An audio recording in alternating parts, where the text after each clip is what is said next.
La nourriture tropicale, elle est trop grasse pour moi. La nourriture tropicale n'est pas bien pour ma santé. La nourriture tropicale me fait prendre du poids.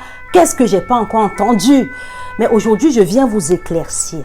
Quand vous allez dans les pharmacies en Occident, 80% de l'industrie pharmaceutique, dont des médicaments, viennent de la forêt tropicale. Donc, je profite de l'occasion aujourd'hui pour vous parler, oui, d'une feuille vachement utilisée dans cette industrie même pour tout ce qui est fluidifiant, anticoagulant, pour des médicaments en fait, pour fabriquer plein de médicaments et même des compléments alimentaires qui viennent de la forêt tropicale. Comme chaque fois, je vous dévoile un élément indispensable pour votre alimentation. Donc, je vais toucher ces éléments déjà reconnus. Cet élément est reconnu, élément aliment, par rapport à sa racine, tant prisée, consommée, charnue. C'est un féculent, en fait, tubercule, qu'on retrouve dans la nourriture tropicale généralement, mais dont beaucoup ignorent que les feuilles ont vachement une richesse et c'est comme de l'or vert. Donc, écoutez bien. Écoutez attentivement parce que vous êtes ce que vous mangez. Vous allez voir cette feuille en forme de cœur. Généralement, ça pousse en forme de cœur. C'est déjà un indice de la nature pour vous dire, prenez-en soin pour votre cœur, consommez cet aliment, ça va vous aider à préserver votre cœur, votre santé cardiaque. Donc, aujourd'hui, je vous propose la feuille de taro. Si vous voyez les feuilles de taro, si vous avez la chance d'avoir l'opportunité d'avoir les feuilles de taro, n'hésitez plus.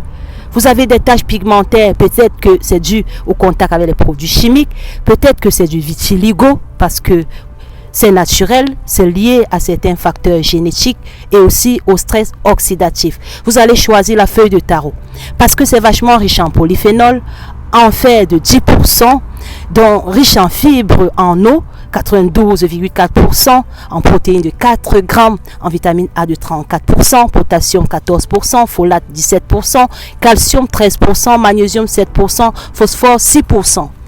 Si vous voulez un complément sain, ah oui, n'hésitez surtout pas, parce que non seulement ça va être nutritif, mais aussi ça va s'imprégner dans tous vos régimes de santé, même liés à l'âge ou à d'autres pathologies comme le diabète, l'hypertension.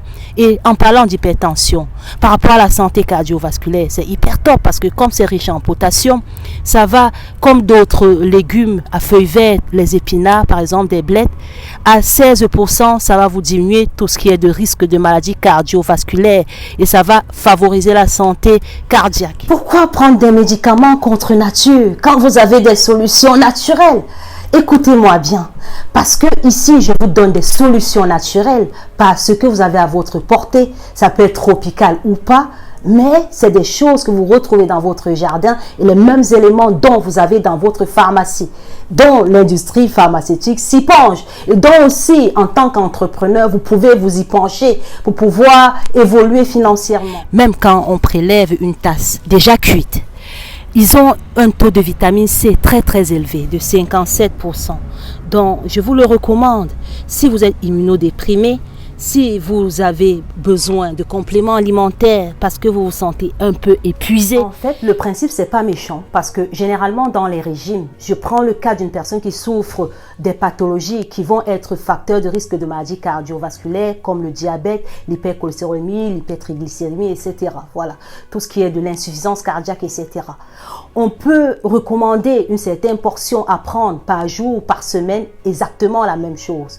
Le but d'en faire un médicament et mettre en forme de milligrammes, c'est pour s'assurer que la personne prendra de la même quantité tout le temps pour pouvoir éradiquer sa maladie et empêcher la formation des caillots de par la vitamine K, la formation des caillots qui circulent dans le sang et qui peut aller causer des problèmes, par exemple des calculs ou encore des thromboses ou plein d'autres pathologies. Quand vous manipulez la feuille de taro, surtout portez des gants parce que ça peut vous démanger vachement et vous rendre être inconfortable et surtout pour la cuisson, pensez à cuisiner jusqu'à ce que ça se ramollisse. Autrement dit, vous pouvez avoir des désagréments. Ce que vous mangez, c'est le reflet de votre santé de demain. Vous pouvez manger en cachette aujourd'hui, mais vous le porterez en public demain. La santé, c'est comme un jardin potager et ça se cultive. Merci.